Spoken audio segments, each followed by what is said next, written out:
We had a small fire pit in our backyard where my in-laws would sit and talk about the old country. One morning, it was filled with trash. Burned paper. Rancid meat. A note. Keep your smoke in your own country. I was frozen. My mother-in-law said nothing, she just took off her necklace and buried it in the dirt where the pit used to be. I called the HOA. They said, "We can't prove who did it." But then my daughter found a box in our shed. And inside was the burned trash. With a receipt. In their name. I grew up in a working-class town outside Wichita, Kansas. Nothing fancy. People kept to themselves. You cut your grass, you minded your business. That's the way it was. After I married my wife, we moved to Reynoldsburg, Ohio, near Columbus. Nice enough place. Safe. Neighbors waved at you, and the kids could ride their bikes to the Dairy Queen. It wasn't perfect, but it felt like a good spot to raise our daughter. We bought a house at the end of a cul-de-sac. It had a big maple tree in the front and a backyard just big enough for cookouts and games of catch. Best part? A fire pit, built by the previous owner, right near the fence line. My wife's parents lived with us. They came over from Albania years ago. Didn't speak much English, but they didn't need to. Hard work was their language. Her dad had passed, but her mom, tough old woman, kept the family stories alive. On summer nights, we would light the fire pit. Nothing big, just a little wood fire. No garbage, no chemicals. Just dry oak and sometimes a few applewood chips to smell nice. My mother-in-law would sit wrapped in a shawl, telling stories about her childhood in Tirana. My wife would translate for our daughter, who loved hearing about the old country. I guess somebody didn't like it. One morning, about a week after one of those nights, I walked outside holding my coffee. First thing I noticed was the smell. Rotten. Sour. I looked over and saw the fire pit full of trash. Burned meat, torn up pieces of paper, plastic bottles half melted into black lumps. A thick, greasy smell hung in the air. Right on top of the mess was a piece of yellow lined paper. Part of it had burned, but I could still read the words clear as day. Keep your smoke in your own country. My mouth went dry. I stood there for a few seconds, not knowing what to do. My hands started shaking. I called for my wife. She came out, saw it, and froze too. Her face went pale. Then her mother came outside. She saw the fire pit, squinted for a second, and then her face went blank. She walked over slowly, reached up, and unclasped the gold necklace from around her neck. It had a little coin on it, old, worn from years of rubbing between her fingers. Without saying a word, she bent down, dug a small hole next to the fire pit with her bare hands, and buried the necklace. Covered it with dirt. Stood up, brushed off her palms, and walked back inside. It felt like a funeral. Like she was burying the last safe piece of her past. I was still standing there when I pulled out my phone and called the HOA. They gave me the usual lines. "We're sorry you're experiencing this. Unfortunately, unless we have visual evidence, there's nothing we can do. We can't accuse anyone without proof." I asked if they could at least send a letter about community standards. They said they'd review the situation. 2 days passed. I cleaned out the fire pit myself. Hauled the trash to the dumpster behind the grocery store because the smell was that bad. I thought maybe that would be the end of it. Then, on a Saturday afternoon, my daughter was playing out by the shed. She came running up to the house, dragging a dusty cardboard box.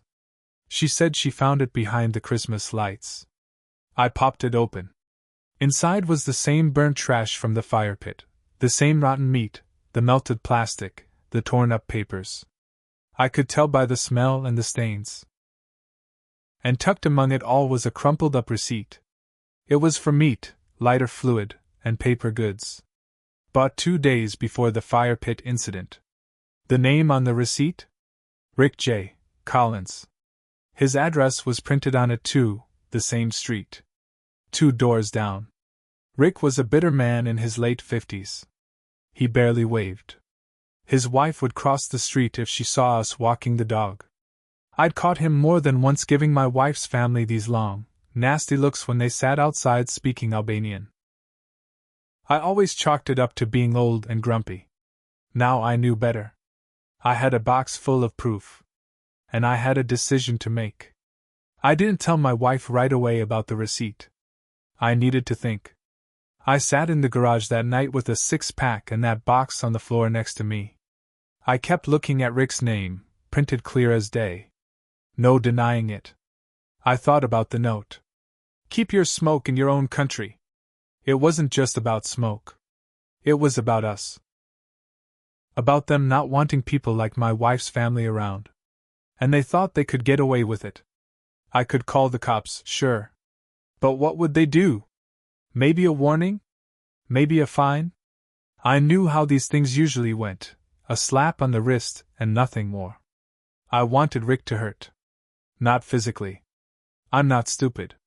But I wanted him to feel what we felt, scared, small, unwelcome in his own home.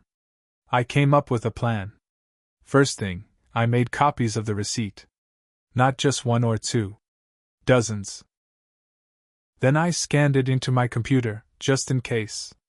I took photos of the box, the trash, everything. My wife didn't know what I was up to yet, and I kept it that way. The next day, I started slow. I printed up anonymous flyers. Simple white paper, big black letters. This neighborhood has no place for hate. This man thinks it does. Photo of the receipt, 2 doors down. Red truck. You know who. I didn't sign it. No phone number. No threats. Just the facts. That night, around 2 a.m., I put one on every single porch on our street. I taped a few on the light posts. I slid some into mailboxes even though I knew it wasn't technically legal. I didn't care. I made sure Rick got a copy too. I went to bed after that, heart pounding, hands shaking. By noon the next day, the whole street was buzzing. People were outside talking in little groups. I saw neighbors glancing down the street toward Rick's house. His wife came out at one point, spotted one of the flyers taped to the stop sign, and ripped it down, face red as a tomato. Rick didn't show his face that day. Or the next. But it wasn't over. Because 2 days later, my wife found a letter in our mailbox. No stamp. Hand-delivered. No name either. Just a scrap of notebook paper that said, "You don't know who you're messing with. Better watch your back." When my wife read it, she sat down hard on the porch steps. I hadn't seen her cry like that in years. That was the moment I realized I hadn't just embarrassed Rick. I had made him desperate. And desperate people do stupid, dangerous things. 3 days later, the real hit came. We woke up to find our house egged. Dozens of eggs smashed across the siding, the windows, the porch. Raw yolk dripping down the front door. Someone had taken a knife to our mailbox too, slashed it open like they were gutting a fish. I called the police. They came out, took pictures, nodded a lot, said things like, "We'll file a report," and "Keep an eye out."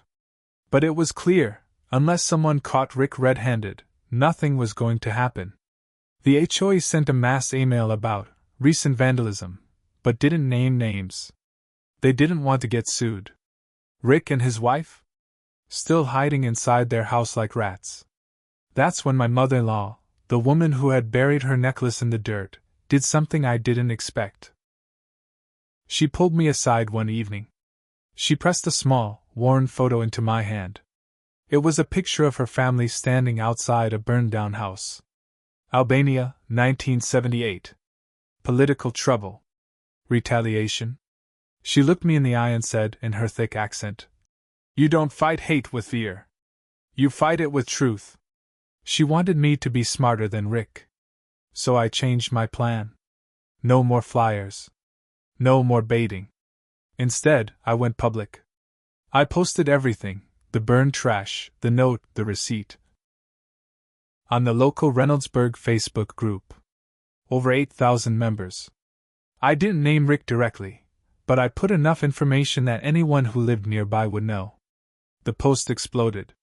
Hundreds of comments. People were furious. Some neighbors even organized a welcome walk. They marched past our house carrying homemade signs about love, respect, and diversity. News outlets caught wind. A local reporter emailed me asking for an interview. And all the while, Rick's house sat dark. Curtains drawn. Lights off during the day. His shame was public now. But it still wasn't enough for me. About a week after the Facebook posts, the real fallout started. First, someone, maybe a neighbor, maybe a stranger, started leaving small notes taped to Rick's door at night. Things like, "Racists aren't welcome here. We know what you did. Shame on you." I wasn't behind those. I swear. I didn't even know who was doing it. But it wasn't just the notes. Rick's red Ford pickup got spray painted overnight. Big black letters across the driver's side door. "Hate is a choice. You made yours." Again, not me. But I wasn't crying about it either.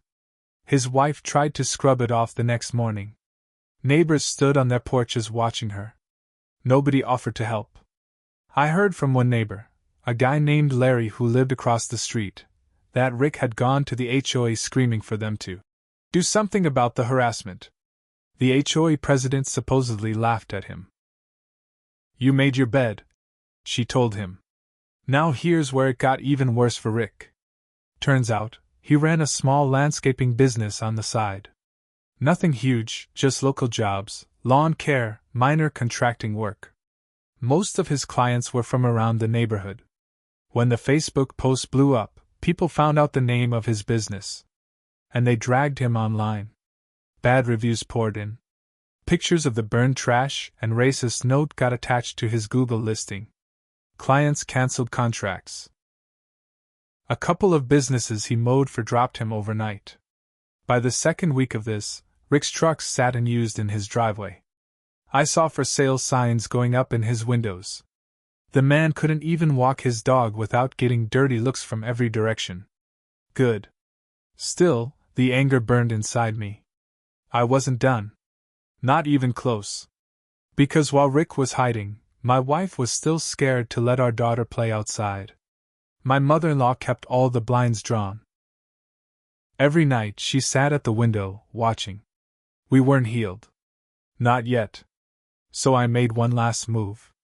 I filed a civil harassment claim. I used the burned trash, the note, the receipt, the photos, the box, everything. I put it all in a big thick folder and marched it down to the courthouse. My neighbor Larry even agreed to write a statement about Rick's behavior over the years. Little comments Rick had made. Times he'd shouted, "Speak English," at my wife's parents under his breath when they walked past. It wasn't a criminal case, but it was public record. Which meant that when future employers, landlords, or anyone else searched Rick's name, they'd find it. It would follow him. Forever. It took 3 months, but it happened.